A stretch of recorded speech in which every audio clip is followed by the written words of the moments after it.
Hey, Amanda. Welcome to Hold My Purse, a self-care journey through life. I'm so happy to have you on the show. How you I'm so doing? excited. I'm doing great. I'm so excited to be here. Thank you for Oh, having me. yeah. Yes, any friend of Angel's is a friend of mine, and I know you said the same. I We agree. met through my cycle buddy over at 24 Hour Fitness, and he was just telling me all about your story. And I was like, do you think she'll come on the podcast? And so then he gave me your information and I texted you and he was like, absolutely. But I would love for you to tell people about yourself. I mean, you are a patient advocate, a cancer survivor. Like, tell the audience about you and your story.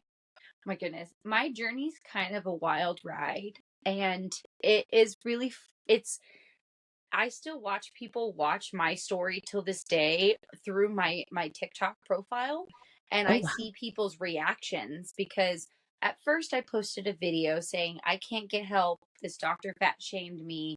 I'm having trouble getting tests. How do I get and I'm miserable in this video. And then cut to a month later, everyone found out together that it was cancer. So Wow. it was like a journey for everyone. And it's still a journey for people on my profile. I still find people all the time commenting, being like, oh my gosh, this was cancer. Like after seeing the video years Uh-huh. later. Um, Wow.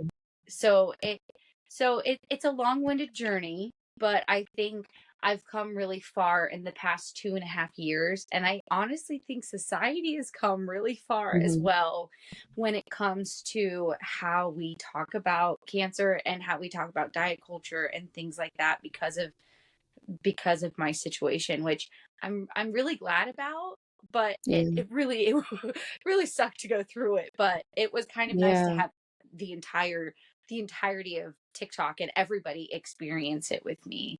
Wow. So based on I have two questions. So one, what were the symptoms that you were having that prompted you to go to the doctor in the first place? So I was like extremely miserable. Mm. Like you, it's like people say IBS. It's like Mhm. IBS all the time, and they compared my pain to pregnancy pain. Oh, So yeah, and I was going through that pain for 3 months. I was going through that pain. I couldn't eat. I was having like abdominal cramping. And anytime I would eat anything, my body would basically have like a blockage in it because there was a tumor so big in my colon. oh Um, God. yeah, like the tumor was 5 inches and 5 or 6 inches. And imagine like 5 or 6 of a mass it's inside your Mm. colon, which is should already be this big, right? Right. So add another Mm-hmm. 5 or 6 inches, and I was trying to get, you know, like feces past that tiny little spot. Obviously, I was miserable. Right. Absolutely. So I went to the doctor, and I went to my doctor first. And Mhm. my general practitioner was incredible. And I have the best general practitioner, but he just doesn't know what to do most of the time. Like his hands are tied because you have to go to specialists. So Oh, that he was sucks. like, His hands were tied. Like, yeah, he could not give me a colonoscopy. what? And was that driven by your age? Because I know the stigma is a certain age before you get a colonoscopy. Is No, that? no, we haven't even gotten there yet. This was Oh, just, snap. yeah, this Like, was what? just, yeah, I was like already miserable. And mind you, I've had stomach issues my entire life. Like when I Okay. told all my friends, like, oh, it's colon cancer, nobody was shocked. Like it was not a big Wow. shock. Yeah. Everybody was like, oh, yeah, that makes sense because you're But literally that's been sick miserable that forever. you were sick for so long. 10 That years minimum. that's absurd. That's absolutely absurd.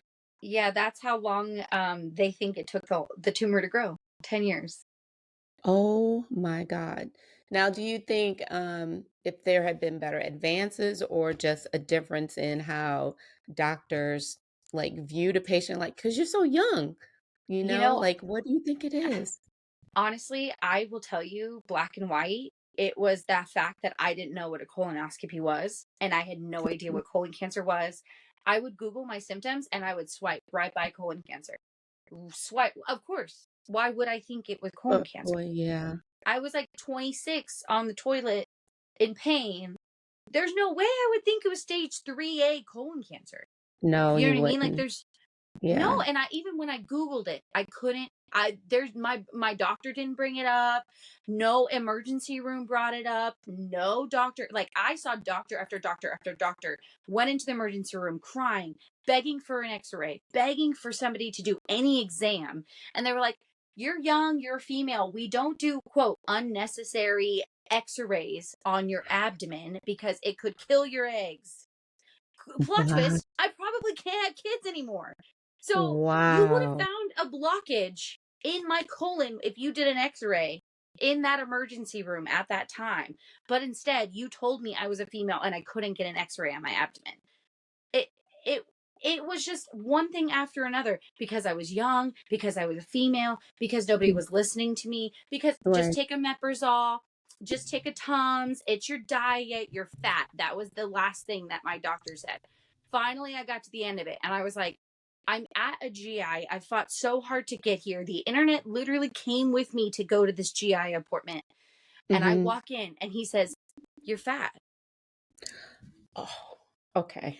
Let me just pick my jaw up off the floor, first of all. What No, did no, that have actually to what he do? said, what let me clarify. What he said was, and I still like can't believe this. I should go pay him a visit and just remind him that I'm still living You really because should. We all need to pick it outside his spot. Like, yeah, so I walked in there. I walked in there and I told him all my symptoms. I had a dietitian at this point map out my meals. I paid a dietitian to map okay. out my meals. Mark my words. I was like, this man is not taking advantage of me, right? Like I'm coming in Hmm. here and I'm getting him to help me. So I walk in there with all this paperwork, with all my symptoms, and he goes, "Well, what are you eating?" And I said, "I can't eat anything. The only thing that I've been able to eat for weeks is banana puree and apple puree." And he says, and I quote, "Maybe that's a blessing." Damn. And I said, "I'm Did sorry, what you did you like, just say?" did you want to punch him? Like, oh my God. I literally was like, "I'm sorry, what did you just say?" He said, "Yeah, maybe that's not such a bad thing." Wow. And I told him, I like kind of stood there like in shock for the rest of the appointment. And Hmm. then I yelled at him a little bit. I said, I don't remember what necessarily I said, but I ended up leaving the office, sat in Hmm. my car, and I filmed another TikTok where I'm crying my eyes out, being like, "Guys, I just went to this appointment. I thought he was going to save my life. And he just like said I was fat." And then I marched my little butt back right back in there. And I said, "You owe me an apology. Good for How you. dare you?" And I yelled at him and the office manager. And he was able to repeat what he said to me to the office manager. And I got Blue Shield to write it down on my grievance. Wow. And I'm just floored. she quoted him saying that to me. Well, let me ask you this. Is there any, I mean, because he didn't even take the steps to try to No, diagnose or anything like that. Is there anything legally you can do against him or no? no, because there was a Okay. 50% chance that I was going to survive. No lawyer was going to take my case. And Gotcha. a malpractice case, I and that's the thing is I legally could have proven that I could have gone septic. That's the thing Mm-hmm. is like I could have, but it's fine. Right. You know what? I'm just going to keep watching him. You know what I mean? Okay. Like I'm a smart girl. The Mm-hmm. thing is there's a lot of ways that you could die from this in the Yeah. past, but I wasn't in the hospital. It's not written saying that I was going septic. So I Hmm. could take him to court, but it would take me a lot of money and a lot of Yeah. years. And the best I could do was file a grievance. And this man is still practicing to this day. That's a shame. That is a You know shame. what? It's a bigger shame because I went in there a year later and his daughter was the office manager of his office. The new Mm-hmm. office manager was his daughter. And I said, "Hey, where's your dad? Like, I'd love to see him, to have a chat with Hmm. him." And she basically said to me, "He didn't fat shame you because you're fat. Oh, He you fat were well shamed you known, because huh? Yes. Oh, I went on Dr. Oz. Yeah, I went on Yeah. Dr. Oz after this. She was like, "Oh," she goes, "I you weren't fat shamed because you were fat. You were treated like that because you were a woman." Oh, so you wanna make it worse. It's like, That's you're that's gonna take it literally up what and I said. like, what's come on now. I said, "What? What?" Wow. So Yeah. how did you get on Dr. Oz? Like, what was that path like? Did they see Well, your TikTok and say, "You know what? We need to get her on." Is that it? no. I don't honestly, I got really lucky. I have a friend of the family that has a friend of their family Okay. that works for the Today Show. And they heard my story and Mhm. they were like, "Okay, listen, I never pitch you stories, but my friend has a big story, you know?" Mhm. So she pitched him my story and they put me on the Today Show. And I got to go talk about this on the Today Show, which was before I started doing chemo. So it was like while it was happening. And it was, as somebody who looks back, like as at those memories, it's so incredible to have those experiences properly televised for Okay, yes. for and I want to say this, like, for people of color, or Mhm. like other fat people in this world. Like, the reason why my story, I'm very blessed to say, it was so documented, so properly documented, Mhm. because there was so much malpractice involved, because I was fat, because I was a woman. And now I look back and I think about it and I'm like, I bring those documents up all the time in cases for Mhm. other people. And I'm like, look at this happened to me. Here's Mhm. me on this show talking about it. And a lot of times I'm usually trying to support other people who can't get proper medical care. And they are usually overweight, or they're usually women, or they're usually all of the above, women of color. And most of the time, those are the people I'm advocating for now. And I never would have thought that that's what my journey would be devoted Look to, at you your know? path. Like the universe said, "You know what? We're gonna take this situation." And now you're in a position where you're helping other people. How do they find you, or how do you hear about cases? What does that look like? Basically, I guess that's the beauty of TikTok, is that they Yeah, find me. true. Yeah. Yeah, like Yeah. they literally find me. Like, uh, or they show up on my For You page, where I had one patient that I kind of was like, "Hey, you don't know me, but I come to your appointments?" And I messaged her Wow. directly. Yeah, and I was like, "Hey, you don't know me. I'm like I like, I'm a private patient advocate. I would love to come and just audit your appointments." And she was like, "What? You would do that?" I said, "You don't have to pay me. I'm just going to sit in the background, and if you want me to speak up, I will." And that doctor, I was only there for one appointment, and that doctor, like, literally was so upset that I was there. Like, Wow. was so angry. Yeah, he was like, I can't believe you brought a patient advocate to this meeting." And I was like, I just sat in the Arrogance. background quiet. The Yeah, arrogance. Like, how yeah, dare you? yeah. You And know what? all I did was go like this, turn my head back and forth, quiet in the back. So wait, did she say like who you were, that you were in fact a patient advocate?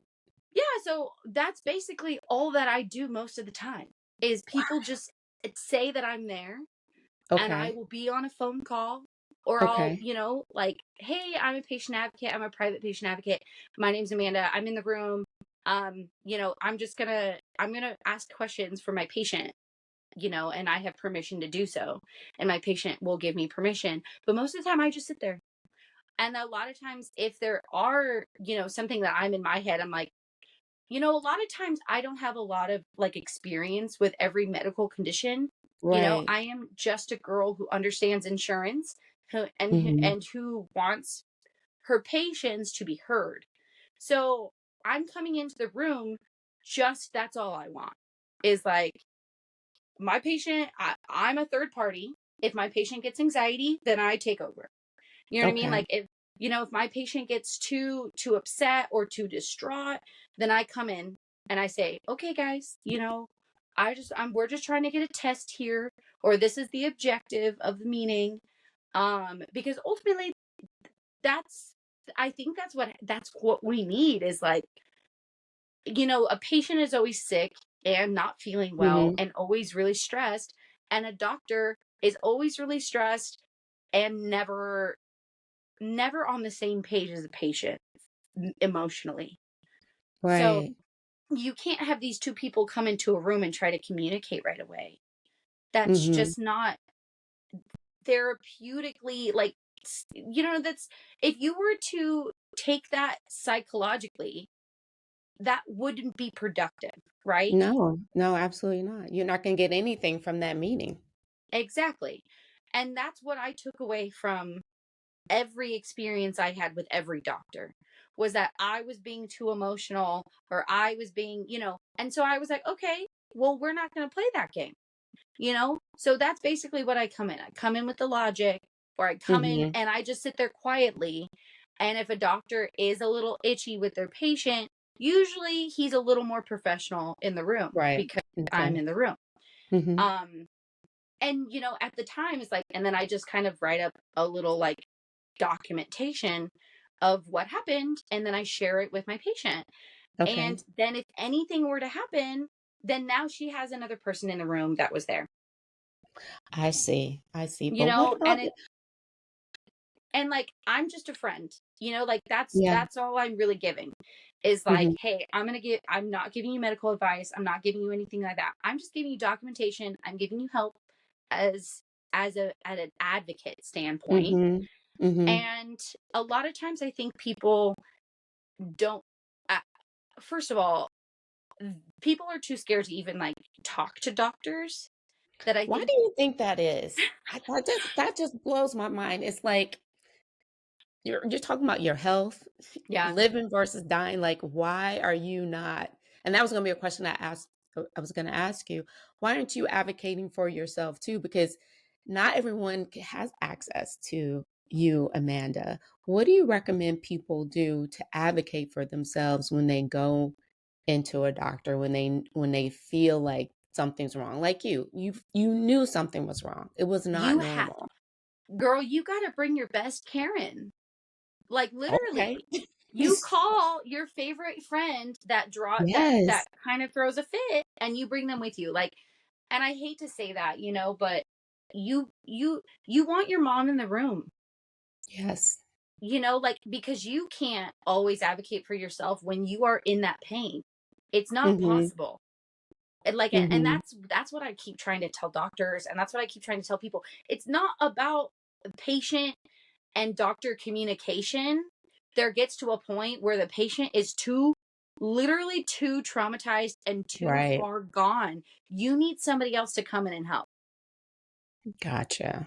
Like Wow. even your mother, like literally, like and it is so hard to say that, but as somebody who went through chemo, the biggest issue I had was making phone calls and making appointments and Mhm. drive, you know what I mean? And who does that for you? Your mom, Yes. or Someone your close best to you that's gonna look someone out that for you your best interests. Yes. Yeah. exactly. So, and all the time I think that's what it comes down to is you have to find somebody that you trust, and then you also have to find somebody that you trust as a medical team, and then Mhm. you add them to your pocket. So like Yeah. I have like 5 GI doctors that I trust with my life. And I have like, 3 oncologists that I trust with my life. And if I have any issues or anything like that, then I'm racking up those people in my pocket that I Mhm. could go to that I trust. And I think that that's what everybody needs to treat the medical system as. It's not like this, oh, I'm scared of it. It's like, oh no, girl, there's friends out there. You just got to find them. Right. Yeah, you gotta find your people. Is there anything that you think could happen within the healthcare system to improve and make sure that people feel like they're heard? Like, is there anything Um, that you think we can do? in my dream, I think every hospital should have a patient advocate. That's Mm. my dream. Like, if you Mhm. were asking me, somebody who's sick in a bed in a hospital without a family there, because I went through surgeries during COVID. Oh, ooh. Yeah, they told me I had cancer during COVID. It was like the most miserable That's time. terrible. Yeah. Yeah. So I went through chemo without anybody. I went through surgeries without anybody. Like nobody came in the hospital. the people that were there were the nurses, you know, Mhm. like my family were the medical staff. And I'm very lucky that I had that opportunity at that time because the medical Right. staff really stepped up. But that's Mhm. not happening anymore. You know what I mean? Yeah. COVID's over. So, and you know what I mean? Like, again, your mom's not going to always know how to advocate for you. So, if you could imagine, like, if you Mhm. were sick in a hospital right now, or let's say you even had your gallbladder removed, an easy surgery, and you had immense pain continuing after your surgery, and you're laying in the bed and you're like, how do I get pain medication? Mhm. You know? Well, we train patients to not ask for pain medication Yeah. because it labels you a drug seeker.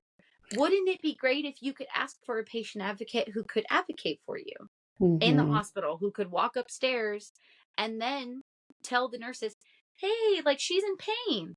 And then the nurses could communicate to you or the patient properly why you don't have those meds or what meds you could receive. And then that could be fixed. Wow. I mean, what was going through my mind when as you were saying something, do you ever see the movie Terms of Endearment?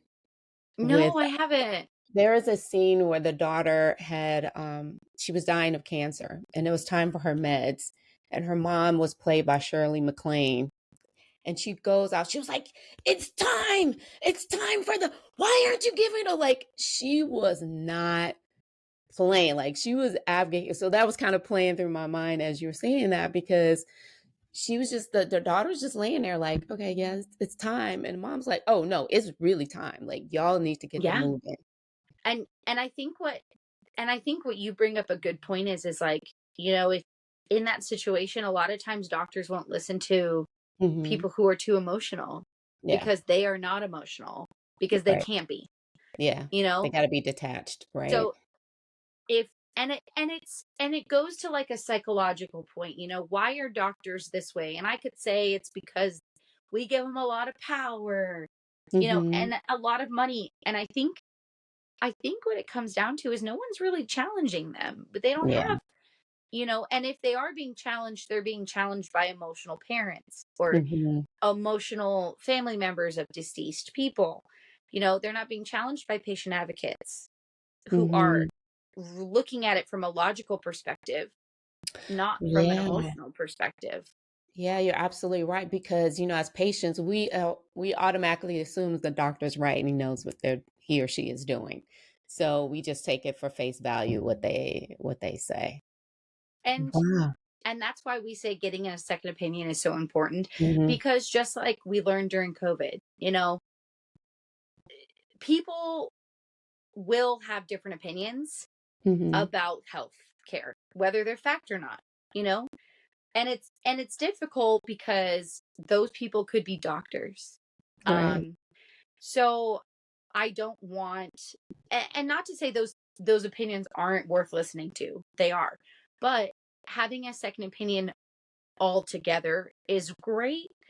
And I Hmm. think this kind of goes into my approach of like holistic health because I think Mm. I'm very much like I'm all for healthcare. I'm the first person that tells you to go to the ER. I'm the first person that tells you to go see your doctor. But also, if I think that doctor's not really going to help you, and I Yeah. think maybe holistic medicine is probably going to Hmm. relieve some of that pain, then I'll probably also be the first person to tell you to go get acupuncture. You know what I mean? Right. I see. Yeah. I see. Yeah. I think we have like a really narrow mind when it comes to healthcare. And I think healthcare needs to be a team effort instead of Agreed. a narrow mind, you know? Hmm. And that's basically my approach to everything is you know what I mean? Like, I'm not going to have a doula. That's not me. I would never Hmm. have a home birth doula.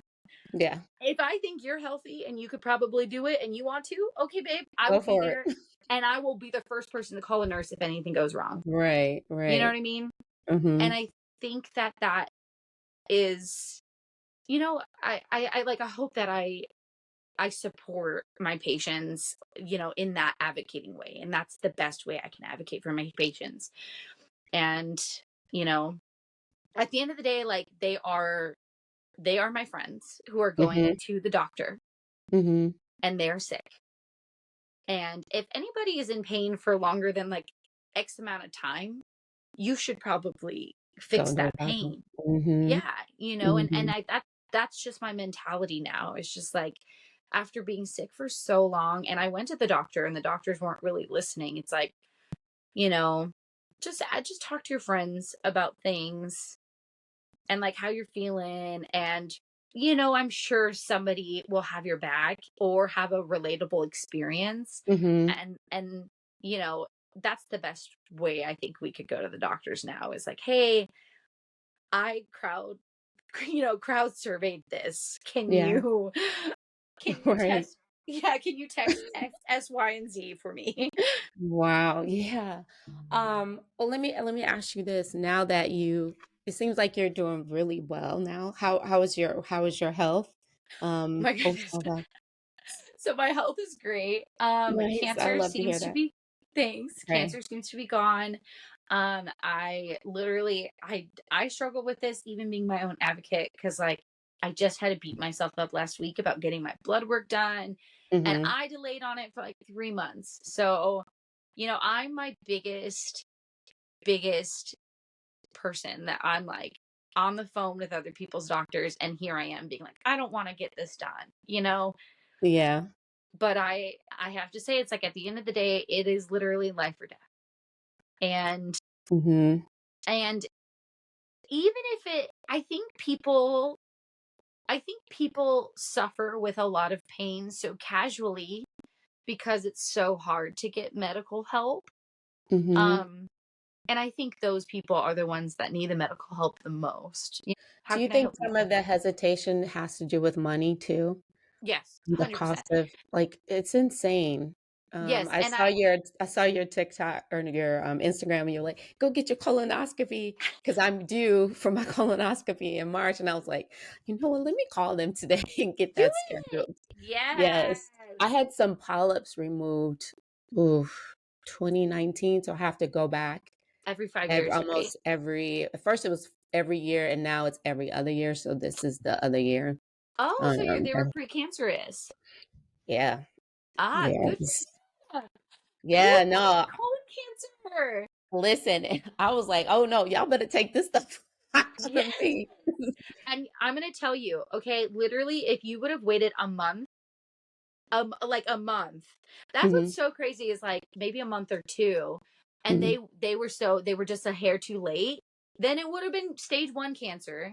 They yeah, could have removed it, right? mhm, mhm, But once it gets to stage 2, it's like, or stage 3, they're like, oh, we got to do chemo. yeah, But no. up until then, they could just take that thing out. So And you know what? I wasn't sick or anything. I just was like, okay, I'm at a certain age and I'm very by the book. Like you have to go get a colonoscopy. When you're 50, you need to go get one. And honestly, unfortunately, I had colitis when I was in my 20s. So I've been dealing with digestive issues for years. So did you I get it removed or? mhm. Yeah. Oh my goodness. Well, good for you. Honestly, I'm very proud of you because it is a difficult decision to make that decision to get that part of your colon removed. But I Mhm. bet you Oh, feel no, a no, lot just better. they removed the polyps. I'm Oh, sorry. okay, cool. They removed the Good for polyps. you. Yeah, Okay, so good. Well, then you avoided colon cancer altogether. mhm. I'm so proud of you. And you know what's so crazy is that it is on the rise. So, Yes. um, I did not have it genetically. There was no reason for me to have had it. Mhm. And I think that that's what's really interesting is I can sit here and say, what is it that's causing all these young people to have colon cancer now? Because I was like I was the trendsetter for it, and Mhm. it's on the rise now. It's booming through the roof, and it's supposed to be Why the do you number think one. that is? Why do you that there's a kid below me, 22. I believe I can't remember if it's either stomach or colon cancer he has. He's 22 years old, stage 4. Honestly, it is. I wish I could tell you what it is. Like, Mhm. oh, we talked about it. Like, oh, it's our food. I Yep. wish I could say that. But at the end of the day, it could be anything. Could be our water, could Yep. be, we talked about this too, like I just researched that there are X amount of pipes in America that are still lead. I remember you told me that. I was like, "That blew my freaking mind." How did And you saw a study or you came we across it? Well, they just passed a law this year that we have to remove them by, a date. So they just passed a law this year trying to speed that process up because they're like, hey, yo, we have too many lead pipes in our Yep. country.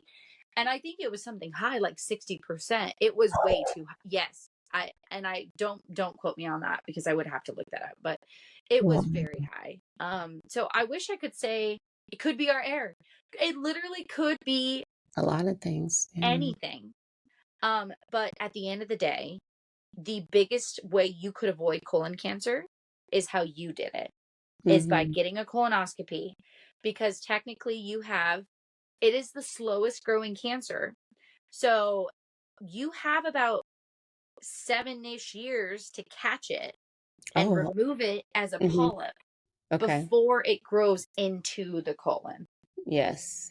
So that's why I'm very adamant on colonoscopies, is because, like literally anything, it could be anything in the environment. But if Hmm. you get a colonoscopy, then it will be removed. You don't have to deal with it ever.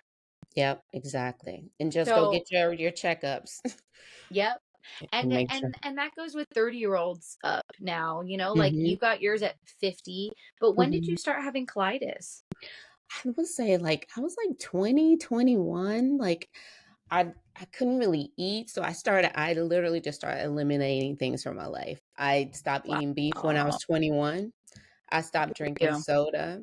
I Beef is reduced a big beef yes. is a big carcinogen.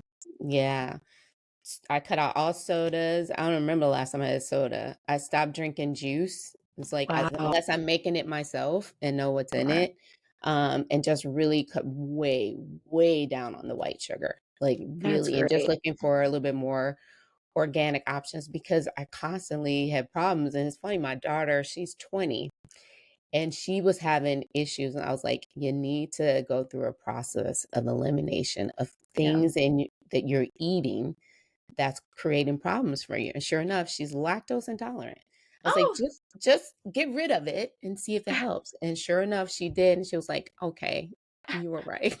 like you gotta listen to your body. It's telling you no, really. to explore and understand.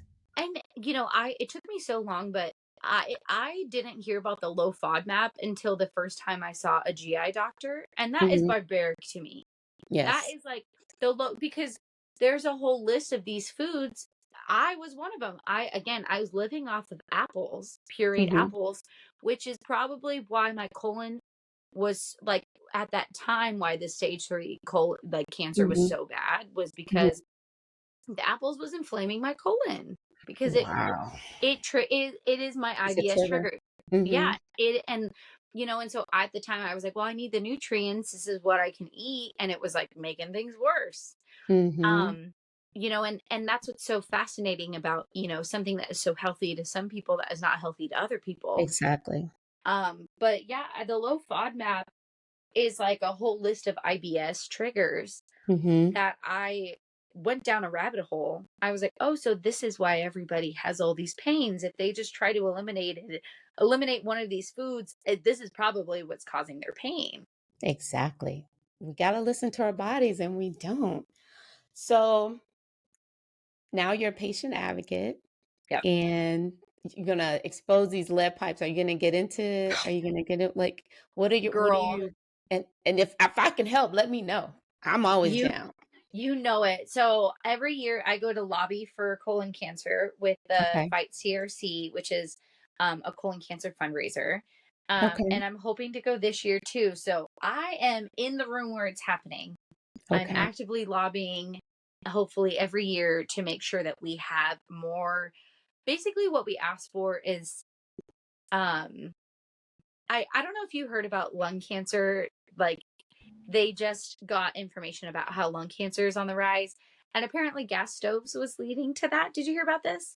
I did not, but my mom passed away from lung cancer. So that's So let me tell you, I'm going to break this all down for you, and I'm tell you wow. how it's connected to this organization that I do Okay. lobby with. Yes. So, lung cancer was, and I think it still is, number one of the largest killers in America, if not the biggest killer of Hmm. America. So, years ago, I don't know how they were able to get this information, but they got funding from the CDC to get their own, or like their own money funneled to research why that is happening. So, and they were able to do that for lung cancer and breast cancer. Mm-hmm. And so, lung cancer in particular, the reason why I bring this up is because that money was sent to research, right? Years later, fast forward to now, Okay. we get information coming out saying um that gas, excess gas trapped in a small environment would cause severe increases of lung cancer. So that's why they're saying gas stoves, if they Are do not have, they're good. not.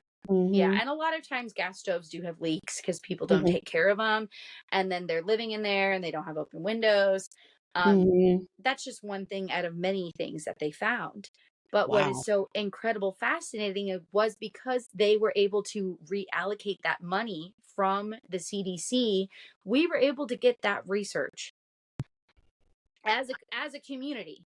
Now we Okay. know why 10, 20 years ago lung cancer was on the rise. So I know that it's like it's so hard to say, but what I'm asking for is 20 years from now, that's what I want. Right. Or 10 Absolutely. years from now, that's what I want. I want documents, and I want money directly funded to this, and I want people to sit around on a podcast and talk about it and be like, oh wow, we had no idea colon cancer was eradicating people, and now we do, and Mm-hmm. look how far we've come. And that is all I could ask for. All that. I mean, shoot, I think that's pretty amazing. But I grew up with gas stoves in my house. How many people still have them?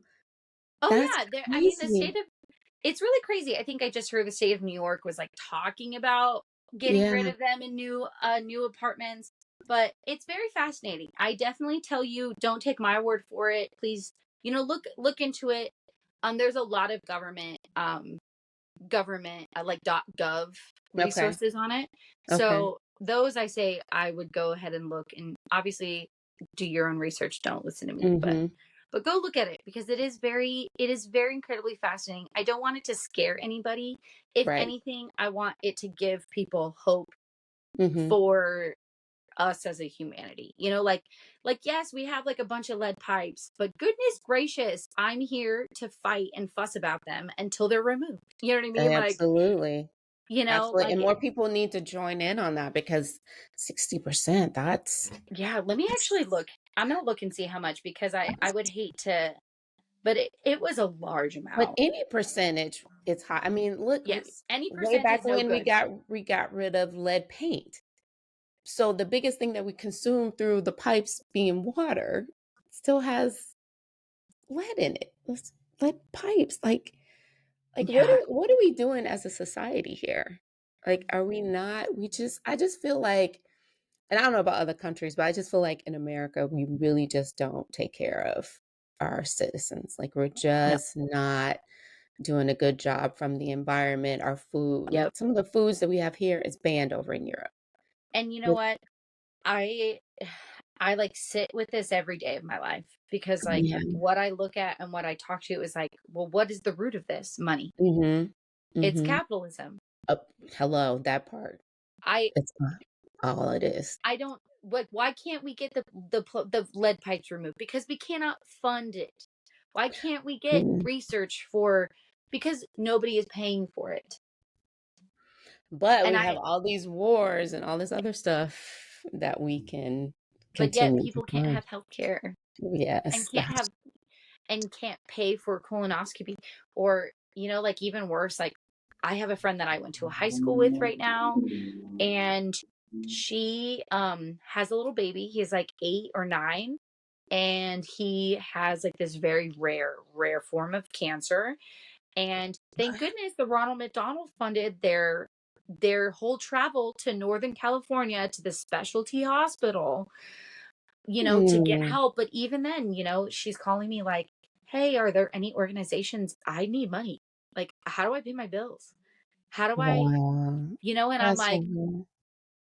eh, and I keep telling her like, you take out that credit card, you just get that debt, because I don't know what else to tell you. That's heartbreaking. 8 years old? Yes, and he's doing great. He's going to be fantastic after this. Mhm. It is Mhm. a really rare condition, I guess, of skin cancer.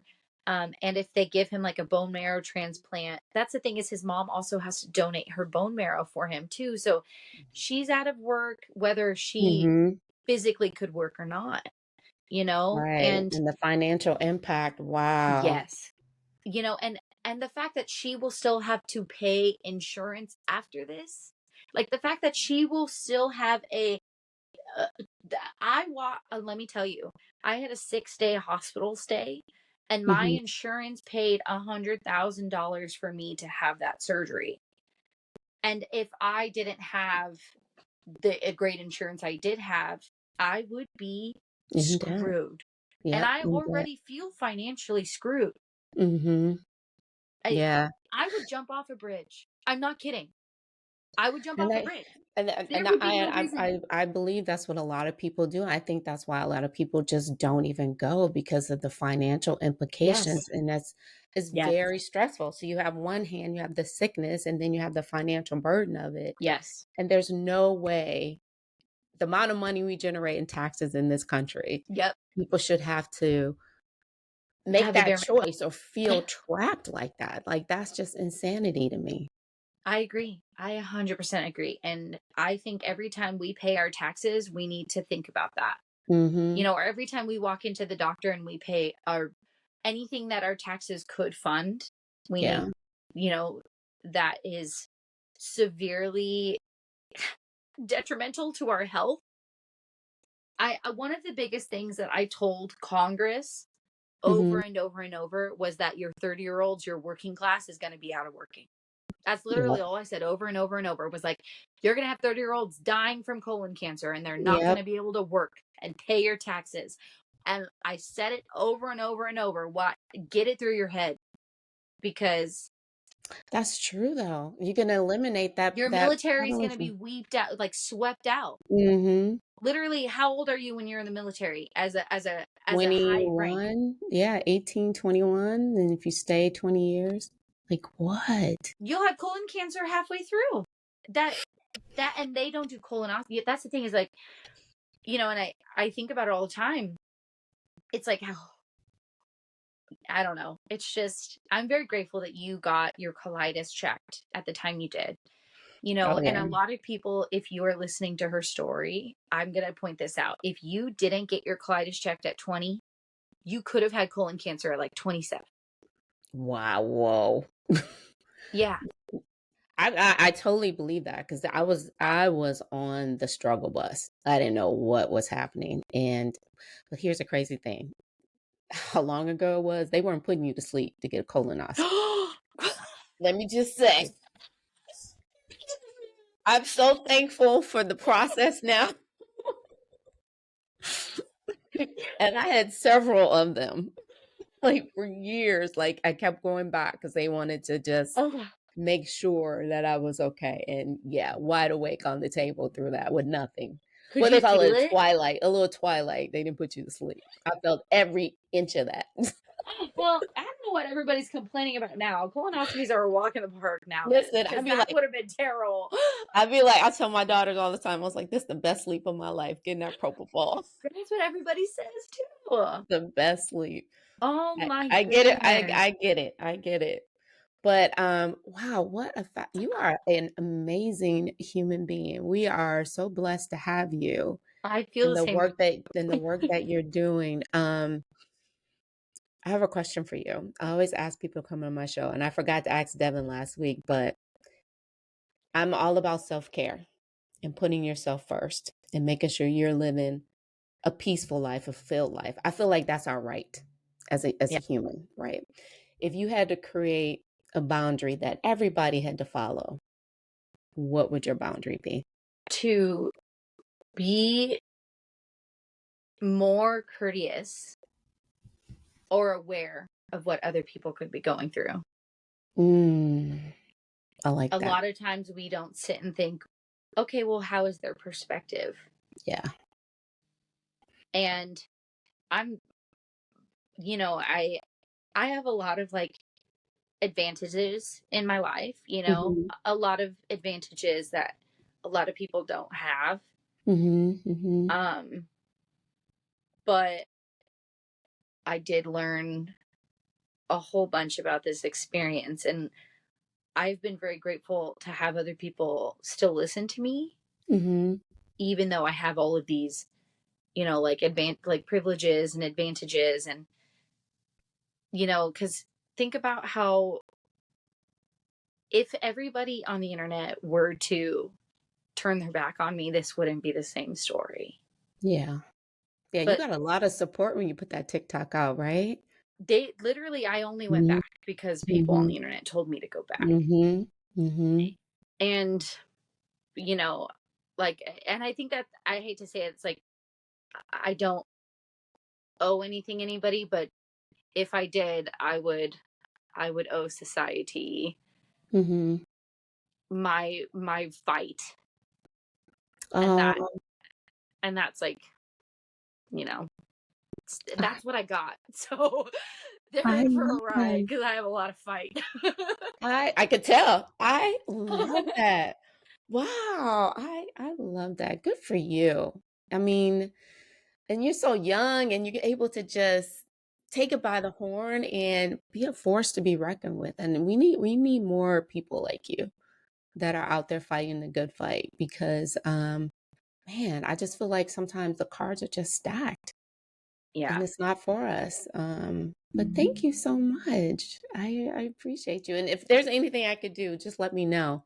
But please let Honestly, everyone know how they can find you because you I can't. love your Instagram. First of all, I was stalking your Instagram a couple days ago. I was like, this is the kind of energy I need. Oh my gosh, you're so sweet. I literally just, I I used to run Instagrams and business. I used to run social media for companies, and Oh, gotcha. Okay, so you're a I natural. True. yeah, but for my own profile, I was just like, yeah, you know what? This just me. I I'm love not. it. If I'm selling you anything, I'm probably selling you a colonoscopy. And you sold me because I was like, let me hurry up and call my doctor because I'm due in March. Make sure I don't miss March past March 6th. I needed to be Good. before that date. We love to hear it. It's what we want. You text me the minute you get it because I have a sticker. I send out stickers if you got a colonoscopy. I'm Okay. serious. Anybody, and that goes out to anybody who's listening. If you find me on at Manda Paints and you want to text me that I got a colonoscopy, you get a sticker. Okay. I love that. Aside from Instagram, TikTok as well. Yeah. Yeah, TikTok. I'm pretty much everywhere. Everywhere on at YouTube or whatever will be at Manda Paints. Okay. Love it. Well, thanks for coming on the show. I appreciate you. And let me know when you want to come back and talk about what you find out about lead because we, Oh my we, we, uh, goodness. we need to build a community around making sure that this gets taken care of. I will. I'm actually going to dive into it once we hang off the phone now that we talked about it. So I'll Okay. let you know the exact, maybe I can send you some documents on it. Love that. Well, thank you. Thank you so much. I appreciate you. Thank you. I had a great time chatting with you. Keep doing what you're doing. This is incredible. Aw, thank you so much.